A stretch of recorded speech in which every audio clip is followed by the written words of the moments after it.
Everyone, welcome to India बडी। आपका स्वागत है आपके अपने चैनल इंडिया बडी में। दोस्तों, जो आज हम डिस्कस करने वाले हैं वो है जेई मेंस के जो एग्ज़ाम होते हैं, एक्चुअल एग्ज़ाम होता है, उसका कंप्यूटर स्क्रीन कैसा दिखता है। जी हाँ दोस्तों, बहुत लोग हैं जो अपने क्लासेस या घर पे जब प्रैक्टिस करते हैं वो बेसिकली आप पेन और इससे आप सॉल्व करते हैं, लेकिन जब वो एक्चुअल एग्ज़ाम में जाते हैं तो उनको बहुत ज़्यादा कन्फ्यूजन होता है स्क्रीन देख के, क्योंकि उसमें बहुत सारे बटन्स होते हैं और थोड़े कॉम्प्लिकेटेड भी होते हैं। तो मैं आज आपके लिए लेके आऊँ कि एक्चुअल स्क्रीन जो जेई मेंस के पेपर का होता है और उसके एक एक कंपोनेंट को बहुत डिटेल में बताने वाला हूँ। इसीलिए मैं कह रहा हूँ इस वीडियो को आप लास्ट तक देखिए दोस्तों। बीच में अगर आप मिस कर देंगे तो आप एग्जाम में भी बेसिकली आपको प्रॉब्लम फेस कर सकते हैं। और ये वीडियो को आप शेयर कीजिए आपके अपने दोस्तों को, टीचर्स को, कोई भी रिलेटिव है जो पेपर देना चाहता है। अगर आप एडवांस के लिए भी प्रिपेयर कर रहे हैं तो कोई प्रॉब्लम नहीं, ये आपके लिए एप्लीकेबल है। तो चलिए आगे बढ़ते हैं। सो दोस्तों, सबसे पहली चीज़ होती है जेई मेंस का जो पेपर होता है, जो आपका स्क्रीन होगा वो कुछ इस तरीके से दिखेगा। इसमें बहुत ज़्यादा कंपोनेंट्स हैं, मैं एक एक कंपोनेंट्स को बहुत ज़्यादा डिटेल में आपको एक्सप्लेन करने वाला हूं। तो चलिए आगे बढ़ते हैं और एक एक कंपोनेंट को डिटेल में एक्सप्लेन करते हैं। सबसे पहली जो चीज़ आती है वो सबसे आपका टॉप मोस्ट चीज़ होता है।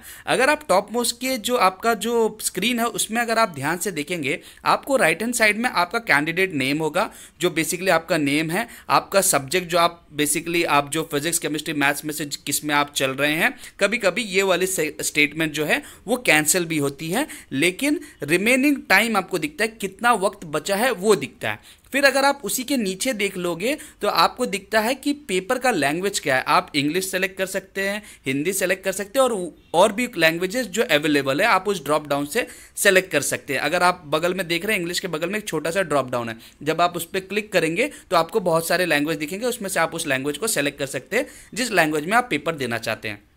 साथ ही साथ अगर आप देखोगे यहाँ पे आपके पास कुछ टैब्स है जिसको बटन की तरह दिख रहे हैं, जो फिजिक्स, केमिस्ट्री एंड मैथ्स। जब कभी भी आपको फिजिक्स का क्वेश्चन सॉल्व करना है, आप फिजिक्स पे क्लिक कर दीजिए, आपको सारे फिजिक्स के क्वेश्चन चालू हो जाएंगे। फिर अगर आपने केमिस्ट्री पे क्लिक किया तो सारे केमिस्ट्री के क्वेश्चन चालू होंगे, फिर मैथ्स पे क्लिक किया तो मैथ्स के। तो ये होता है बेसिकली टैब वाइज में। अब हम आगे बढ़ते हैं क्वेश्चन को देखने में। मान लीजिए मैंने किसी सेक्शन के क्वेश्चन पे मैं गया, समझ लीजिए मैंने फिजिक्स किया और फर्स्ट क्वेश्चन ही आ गया। तो अगर आप देखते इस क्वेश्चन के नीचे आपको क्वेश्चन दिए रहेंगे, ऑप्शन दिए रहेंगे और उसमें से आपको मार्क करना है। लेकिन इंपॉर्टेंट चीज जो है, बटन्स जो है उनके बारे में बात कर रहा हूं। अगर आपने आपका आंसर कर दिया है तो आप सेव एंड नेक्स्ट पे क्लिक करेंगे, मतलब वो आपका सेव कर लिया। लेकिन कभी कभी क्या होता है, हम चाहते हैं कि जो चीज़ें हमने की है उसको हम सेव करते हैं एंड रिव्यू करने के लिए रखते हैं, ताकि वो क्वेश्चन जो है वो बेसिकली अलग कलर से डिस्प्ले करता है, जिससे आपको मालूम पड़ता है कि हाँ, मुझे क्वेश्चन नंबर 5 को वापस देखना था, मैंने आंसर तो लिख दिया है उसमें, लेकिन मुझे जो सिलेक्ट करना था उसको और रिव्यू करना था वो देखना है।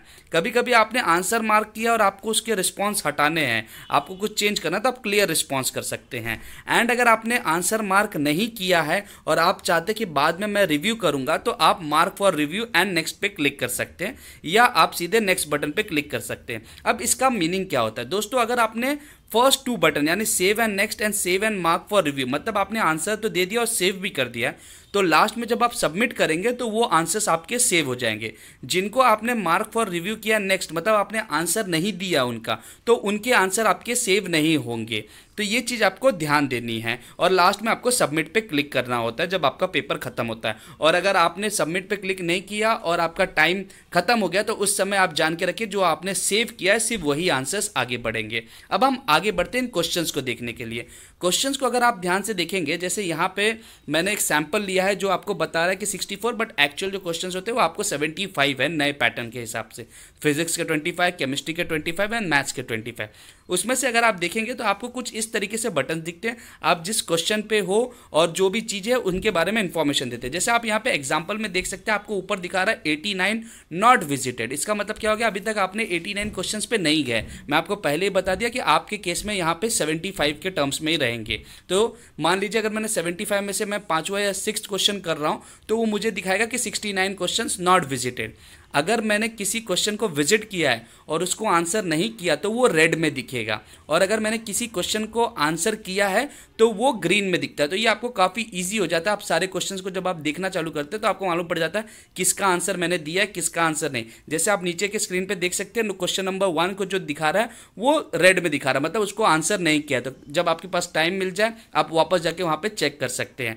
जो भी चीज़ पर्पल में मार्क की गई रहेगी, जैसे उसमें बोला मार्क फॉर रिव्यू, मतलब आपने आंसर दिया है, अब बेसिकली आपने इसको रिव्यू के लिए रखा है। और जब कभी भी पर्पल में ग्रीन स्पॉट दिखता है, जैसे आप देख रहे हैं जो लास्ट वाला है उसमें लिखा answered and mark for review, ठीक है। तो अगर आपने उसको आंसर किया लेकिन आप रिव्यू के लिए भी रखें कि बाद में आप उसको चेक करेंगे। लेकिन याद रखिए जब कभी भी आप सबमिट करेंगे ना, तो जो ग्रीन वाले एंड जो पर्पल वाले जिसमें ग्रीन डॉट है जो कह रहा है answer and mark for review, उसमें ब्रैकेट में भी लिखा है कि उसको कंसीडर किया जाएगा इवैल्यूएशन के समय, वही आंसर आपके सबमिट होंगे। सो ये था दोस्तों पूरा आपका स्क्रीन जो मैंने आपको पूरी तरीके से एक्सप्लेन कर दिया। अगर आपको ऐसे वीडियो और चाहिए तो इस चैनल को आप सब्सक्राइब कीजिए, इस वीडियो को लाइक कीजिए एंड शेयर कीजिए। इस चैनल पे आपको प्लेलिस्ट में बहुत सारे स्टडी लेक्चर्स है, बहुत सारी चीज़ें जो आपको जेई, नीट, सीईटी किसी भी एग्जाम रिलेटेड से है। तो इसीलिए मैं कह रहा हूँ इस चैनल को आप सब्सक्राइब करके रखिए। आगे हम क्रैश कोर्सेज भी स्टार्ट करने वाले, टेस्ट सीरीज भी स्टार्ट करने वाले। So thank you very much for watching India buddy. जय हिंद।